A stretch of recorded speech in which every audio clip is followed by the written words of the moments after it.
మరొక కొత్త information video అండి. రాజీవ్ యువ వికాస పథకము, రాజీవ్ యువ వికాస స్కీమ్ కింద ఆల్రెడీ ఒక వీడియో చేశాను. సో ఇది మరి సెకండ్ వీడియో. ఇందులో ఏంటి అంటే ఇన్ఫర్మేషన్, అసలు యువ వికాస్ పథకం అంటే ఏంటి, ఇది ఎవరికి ఉపయోగపడుతుంది, దీనికి వచ్చేటువంటి సబ్సిడీలు ఎంత, దీనికి సంబంధించినటువంటి లోన్స్ ఎలా ఉంటాయి, ఇవన్నీ అయితే ఇందులో చూద్దాము. అయితే ఈ స్కీమ్ అనేది ఎప్పుడు అప్లై చేస్తున్నారు, ఎప్పటికి డేట్ ఎండ్ అయిపోతుంది అనే విషయాలు కూడా ఇందులో మనం చూద్దాము. రాజీవ్ యువ వికాస స్కీమ్ కింద ఆల్రెడీ అప్లికేషన్స్ అనేవి అప్లై చేస్తున్నారండి. సో ఎవరికైతే అవసరమో వాళ్ళు అప్లై చేసుకుంటున్నారు. నిరుద్యోగులకి ఇది ఒక మంచి ఉపాధి లాంటిది. అయితే ఇది April 6 వరకు అయితే ఇంతకుముందు డేట్ అయితే డిక్లేర్ అయింది. కానీ ఇప్పుడు ఆ డేట్ని అయితే పెంచడం జరిగిందండి. April 6న కాదు, April 14న అయితే ఇది ఎండ్ అవ్వబోతోంది.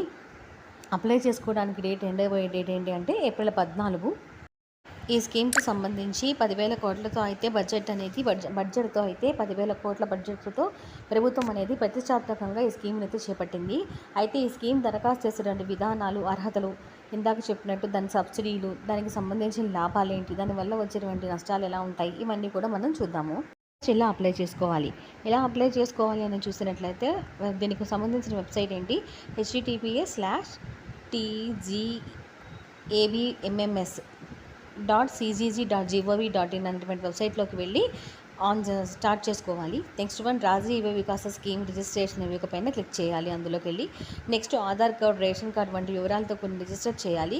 దరఖాస్తు ఫారం అనేది పూర్తి చేసి అవసరమైనటువంటి డాక్యుమెంట్లను అక్కడ సబ్మిట్ చేయాలి. అంటే ఆధార్ కార్డ్ డీటెయిల్స్, అలాగే పాన్ కార్డ్ డీటెయిల్స్, దానికి సంబంధించినటువంటి వెరిఫికేషన్ డాక్యుమెంట్స్కి సంబంధించినవన్నీ కూడా అందులో అప్లోడ్ చేయాల్సి ఉంటుంది. దీనికి సంబంధించిన ముఖ్యమైన విషయం ఏంటి అంటే, ఎలాంటి ఆదాయపు ధృవీకరణ పత్రం, అంటే మనం ట్యాక్స్ పే చేస్తున్నటువంటి ఎటువంటి ధృవీకరణ పత్రం అనేది అవసరం లేదు. రేషన్ కార్డు ఉంటే చాలు, అంటే తెల్ల రేషన్ కార్డు ఉంటే అయితే చాలు. అలాగే ఇది దరఖాస్తు ప్రక్రియను సులభతరం చేస్తుంది. నెక్స్ట్ దీన్ని ఆన్లైన్లో సబ్మిట్ చేస్తే సరిపోతుంది. ఈ స్కీమ్ యొక్క ముఖ్య ఉద్దేశమే 5 లక్షల మందికి ఉపాధి కల్పించాలనేటువంటి ఒక ముఖ్య ఉద్దేశం.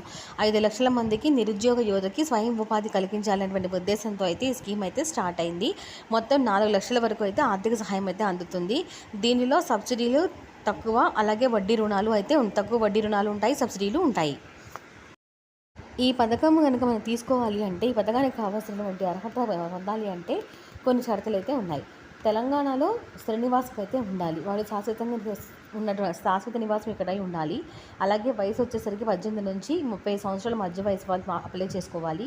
SC, ST, BC మైనార్టీలు, సో EWS, EBC, అలాగే సామాజిక వర్గాలకు చెందిన వారే ఉండాలి. నెక్స్ట్ దీనికి ఉపాధి స్థితి ఏంటి అంటే, 5 లక్షల మందికి నిరుద్యోగులకు ఉపాధి కల్పించడం దీని ఉద్దేశం కాబట్టి వాళ్ళు నిరుద్యోగిగా అయితే ఉన్న వాళ్ళైతే అప్లై చేసేటువంటి అవకాశం అయితే ఉంది. సబ్సిడీలు, దీనికి సంబంధించిన రుణాలు ఏ విధంగా ఉంటాయో చూద్దాము. సో 50,000 వరకు అయితే 100% సబ్సిడీ, అంటే పూర్తిగా ప్రభుత్వం అనేది భరిస్తుంది. అలాగే 50,000 దాటి 1 నుంచి 1 రూపాయి ఇచ్చినా సరే, ₹1,00,000 90% సబ్సిడీ, 10% అయితే బ్యాంక్ రుణం ఉంటుంది. తర్వాత ₹1,00,000 అయితే 2 లక్షలు అయితే 80% సబ్సిడీ, 20% అయితే బ్యాంక్ రుణం అయితే ఉంటుంది. 2 లక్షల 1 రూపాయి వచ్చేసరికి 4 లక్షలు 70% సబ్సిడీ అయితే ఉంటుంది. 17వ తారీఖు నుంచి అయితే ఈ అప్లికేషన్స్ అయితే పెడుతున్నారండి. రాజీవ్ యువ వికాస స్కీమ్ కింద April 5 లేక 6వ తారీఖు లాస్ట్ డేట్ అయి ఉంటుంది. అయితే ఇప్పుడు దాన్ని పెంచి April 14కి అయితే చేశారు. సో April 6 నుంచి May 31 వరకు అయితే స్క్రీనింగ్ అయితే ఉంటుంది.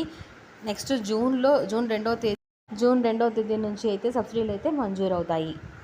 ఇన్ఫర్మేషన్ని పాస్ చేయండి లేదా షేర్ చేయండి, యూస్ఫుల్ అవుతుంది వేరే వారికి కూడా.